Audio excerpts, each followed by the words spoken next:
Isang magandang umaga sa inyong lahat. Ito na naman po tayo sa maagang kabisihan.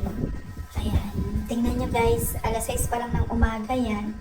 Ayan, inasikaso ko na po si nanay. Oh, pinakain ko na po. Ayan, at pinainom dahil nga po pupunta na naman po kami sa kanyang dialysis center dahil po ngayong araw na ito ay may dialysis po siya. Kaya ayan po. O, tingnan nyo. Ang bagal niya kumain at nahihirapan siya. Kaya sinusubuan ko na lang po siya. Dahil nga po sa maaga na at medyo na-late na po ako ng gising at na-late na rin ang tatay ng gising. Kaya po hindi po kami nakapagluto agad-agad. At ito nga po, ang Quaker Oats na lang po ang pinaalmusal namin sa kanya. At ayan nga po, sinusubuan ko po siya. Yan po guys, sinusubuan ko po siya. Diba? Yan po. Kung makikita nyo at titingnan nyo, bilang isang anak, medyo masakit na makita na ganyan po siya na dahil nga po sa kanyang karamdaman, medyo nahihirapan din siya. Kaya masakit din po sa kalooban ko na makita siyang ganyan. Pero kailangan po natin lumaban, kailangan niya lumaban para naman maging maayos ang lahat. Kailangan namin magpakatatag at hindi ipakita sa kanya yung bang nahihirapan akong makita na ganyan, nasa ganyan siyang sitwasyon. Kasi may mga time na syempre naaalala ko na nung time na masigla pa siya, puro kami gala, at yan pong nanay ko ay kakampi ko sa lahat ng laban yan. Na never po, although na hindi ako lumaki sa kanya, pero never po akong iniwan yan. That time na nagkasama kami nung college po ako. Dahil since 4 years old, nawalay na po ako sa kanya at hindi po nila ako nakasama na lumaki dahil kung saan po ako napunta at napadpad. Kaya that time na nag-college po ako, yun po, nakasama ko po siya. Pero hindi rin po totaling ganun. Siguro pagkatapos ko or pagka-graduate ko na po ng college, tsaka po kami nagkasama sa isang lugar, sa isang bahay. Pero ang laki po ng sakripisyo niya ng aming nanay para sa aming dalawang magkapatid. Yung kapatid kong isa na bunso. Ayan. Kaya talagang hindi ko sukat akalain o hindi ko kaya na makita na ganyan po, nasa ganyan siyang sitwasyon, pero kailangan ko maging tatag para sa kanya. Kaya kailangan ko lumaban. At kailangan niya rin lumaban, di ba? So, ayan po. Hinihilamusan ko na siya dahil nga po, kahapon naman po, napaliguan ko naman siya, ay masyado maaga kung papaliguan ko siya ngayon. Alas 6 na umaga. Kaya ayan po, kita niya po.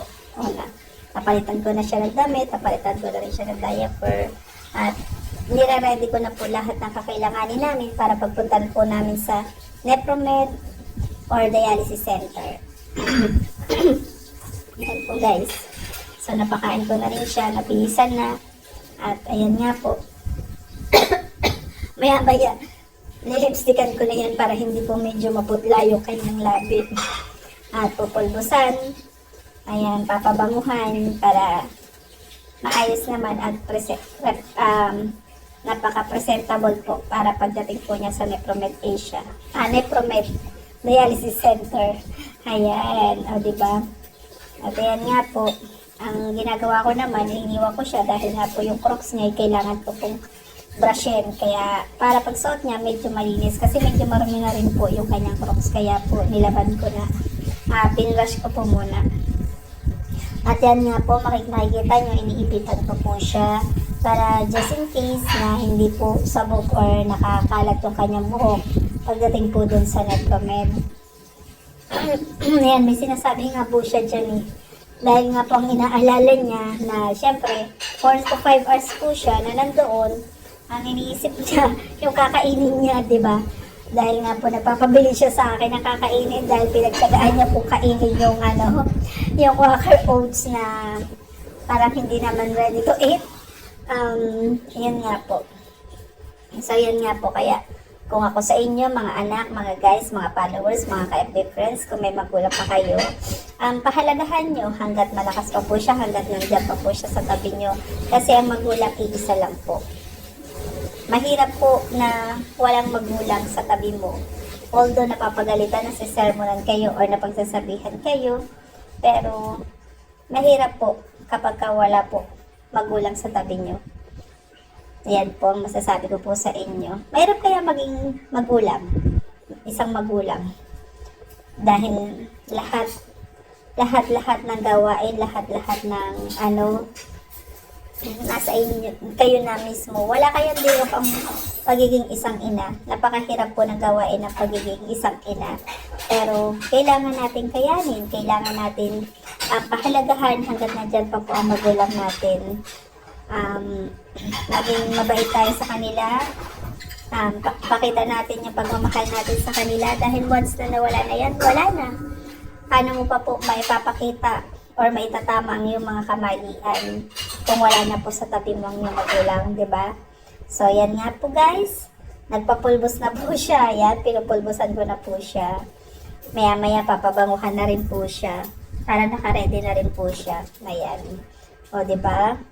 Ganda lang nanay ko guys, no? Alam niyo, proud ako na kahit masungit yan, mas gugustuhin ko pa nga masungit siya or magsermon na magsermon kesa makita na sa ganyan siyang kalagayan. Ayan.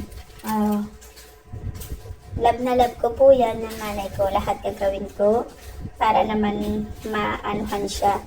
Dahil hindi po basta-basta ang isang pagiging isang ina.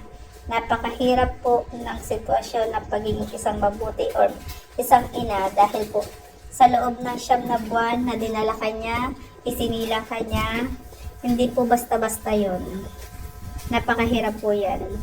Kaya po kung ako sa inyo, lagi ko po sasabihin sa inyo, mahalin niyo ang inyong magulang. Ipakita niyo pagmamahal niyo sa kanya. Dahil once na nawala na po yan, mahihirapan na po kayo.